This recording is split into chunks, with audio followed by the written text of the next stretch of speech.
नमस्कार छात्रों, सेठ रंगलाल अधिकारी राजकीय महाविद्यालय राजसमंद, विषय इतिहास, बीए प्रथम वर्ष।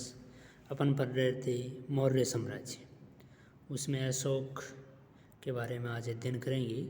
अशोक और बौद्ध धर्म। अशोक ने बौद्ध धर्म स्वीकार किया था, वे बौद्ध हो गया था, परंतु उसने सर्वसाधारण में जिस धर्म का प्रचार किया वह बौद्ध धर्म से भिन्न था। वैसे वे मानव धर्म था और विश्व धर्म था। उसने बौद्ध धर्म ग्रहण करने के बाद बौद्ध धर्म के प्रचारक के रूप में अशोक को जाना जाता है। अशोक के स्मारकों से भी उसका बौद्ध होना सिद्ध होता है। बौद्ध ग्रंथों के अनुसार सम्राट अशोक ने 84,000 बौद्ध चैत्यों का निर्माण करवाया। उसने बौद्ध धर्म के तीर्थ स्थानों की यात्रा की और बुद्ध के जन्म स्थान पर स्तंभ स्थापित करवाया। उसने कपिल वस्तु के समीप ही पूर्व बुद्ध कनक मुनि के स्तूप का 2 बार जीर्णोद्धार करवाया।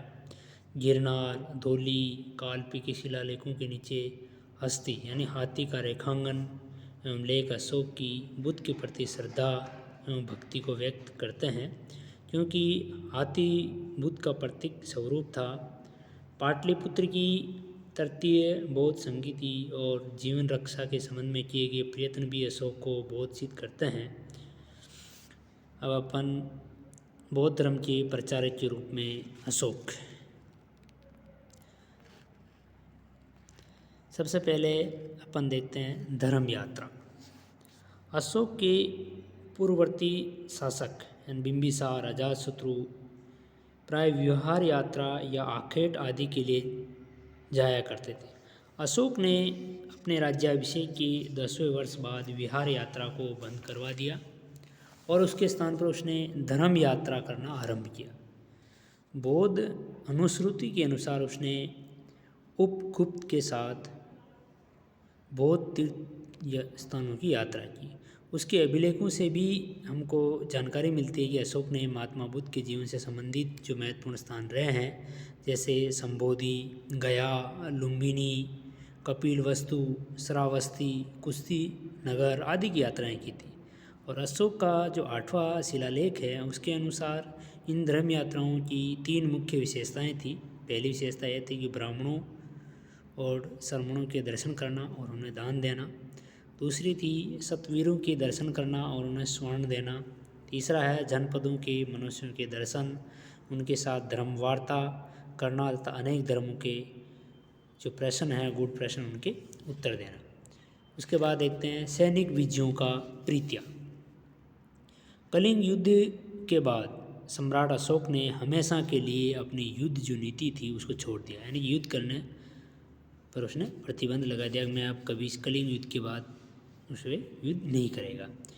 वैसे अशोक का जो 13वां शिलालेख से में बात लिखी हुई है कि उसने सैनिक विजयों के स्थान पर धर्म विजय करने का निश्चय किया।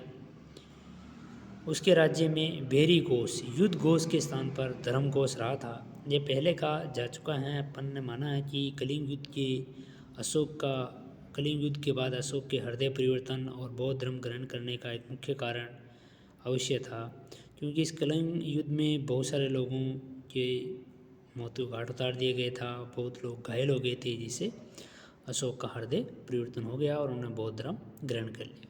स्वाभाविक ही था कि जिस धर्म के प्रभाव से एक विशाल साम्राज्य के सम्राट में ऐसा परिवर्तन हुआ, उसके प्रति उनकी जनता का भी अधिक झुकाव हो।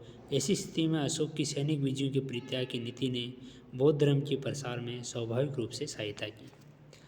उसके बाद देखते हैं अशोक का जीवन।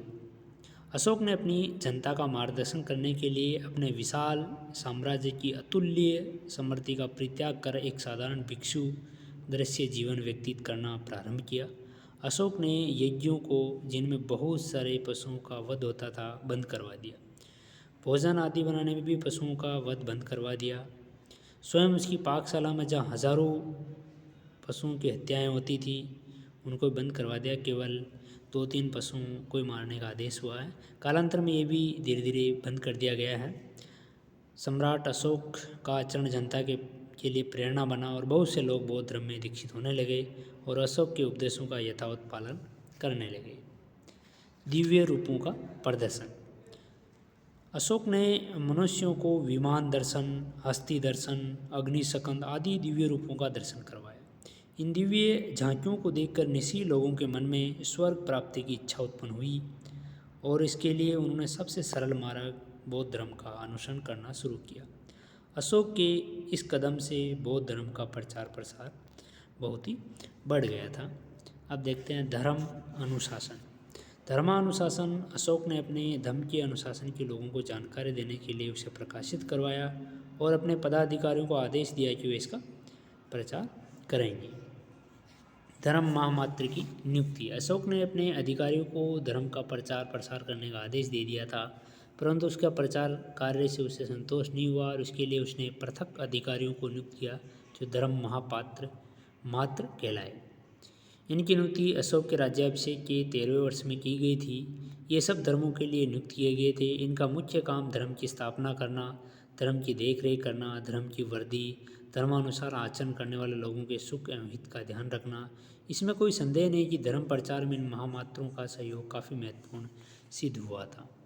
अब देखते हैं धर्म श्रावण। अपनी आध्यात्मिक उन्नति की कामना करने वाले लोगों के लिए अशोक ने आत्मनिरीक्षण के सिद्धांत का आदर्श रखा। उनका मानना था कि ऐसे लोगों को अपनी स्वयं की आत्म परीक्षा या निरीक्षण करना चाहिए, जिससे उन्हें दैनिक बुरे कर्मों से दूर रहने की प्रेरणा मिलती रहे। हिंसा निषेध।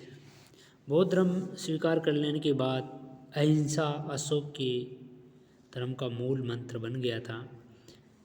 प्रारंभ में उसने अपनी पाकशाला में पशुवध को बंद किया, फिर राजकीय यज्ञों और उत्सवों पर की जाने वाली पशु हत्या को बंद किया गया।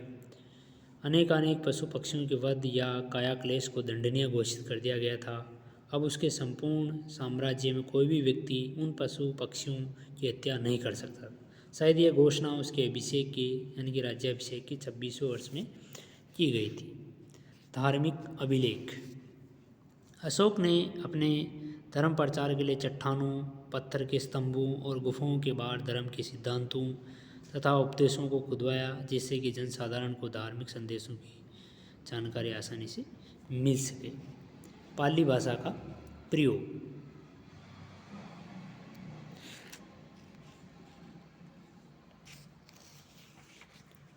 धर्म प्रचार प्रसार के लिए अशोक ने महात्मा बुद्ध की परंपरा को जारी रखा। उनके समय में भी जनसाधारण की भाषा पाली थी, तो अशोक ने भी अभिलेखों और बौद्ध ग्रंथों की रचना पाली भाषा में ही करवाई, जिससे जनसाधारण को बौद्ध धर्म के सिद्धांतों को समझने और उन सिद्धांतों के अनुसार जीवन पर चलने यानी कि उनका पालन करने में पर्याप्त सहयोग मिलता रहे।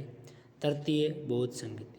बौद्ध धर्म में उत्पन्न मतभेदों को दूर करने और इस बौद्ध धर्म को संगठन प्रदान करने के लिए अशोक ने पाटलिपुत्र जो कि मौर्य साम्राज्य की राजधानी थी, उसमें तृतीय बौद्ध संगति यानी महासभा का आयोजन किया। इस महासभा की अध्यक्षता मोगली पुत्र तिस्क ने की थी और 9 महीने तक इसका सम्मेलन चलता रहा।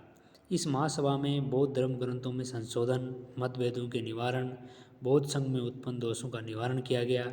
इससे बौद्ध धर्म में उत्पन्न शिथिलता समाप्त हो गई और एक नए रूप के साथ बौद्ध धर्म का प्रचार प्रसार का कार्य होने लगा। विदेशों में धर्म प्रचारक।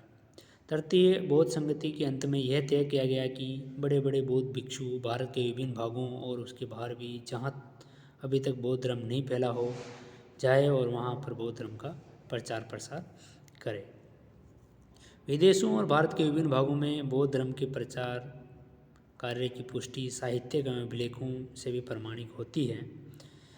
श्रीलंका में अशोक ने अपने पुत्र महेंद्र और पुत्री संघमित्रा को भेजा था। अशोक ने विदेशों में धर्म प्रचार के साथ साथ जनहितकारी कार्य भी किए। उसने विदेशों में परोपकारी संस्थाएं, चिकित्सालय आदि खुलवाए। उनके इन प्रयत्नों के परिणाम स्वरूप बौद्ध धर्म तो फैला ही, साथ ही भारतीय संस्कृति का भी विदेशों में प्रचार हुआ। सम्राट अशोक ने अपने इन सभी कार्यों से बौद्ध धर्म के प्रचार और विकास में बहुत महत्वपूर्ण योगदान दिया। उसने अपने युग में इसे एक अंतर्राष्ट्रीय धर्म में बदल दिया था। वैसे अशोक ने परोपकारिता के कामों के तहत अपने धर्म को व्यवहारिक रूप देने और लोगों की सद्भावना अर्जित करने के लिए जल कल्याण के भी उसने कई कार्य किए। उसने वट वृक्ष लगाए जिससे पशुओं और मनुष्यों को छाया का सुख मिल सके। कुएं खुदवाए, धर्मशालाएं बनवाई, जलशालाएं बनाई, क्योंकि पशुओं और मनुष्यों के सुख के लिए सभी आवश्यकता। अशोक के जन कल्याणकारी कार्य ने लोगों में बौद्ध धर्म के प्रति रुचि को बढ़ाया। धन्यवाद छात्रों।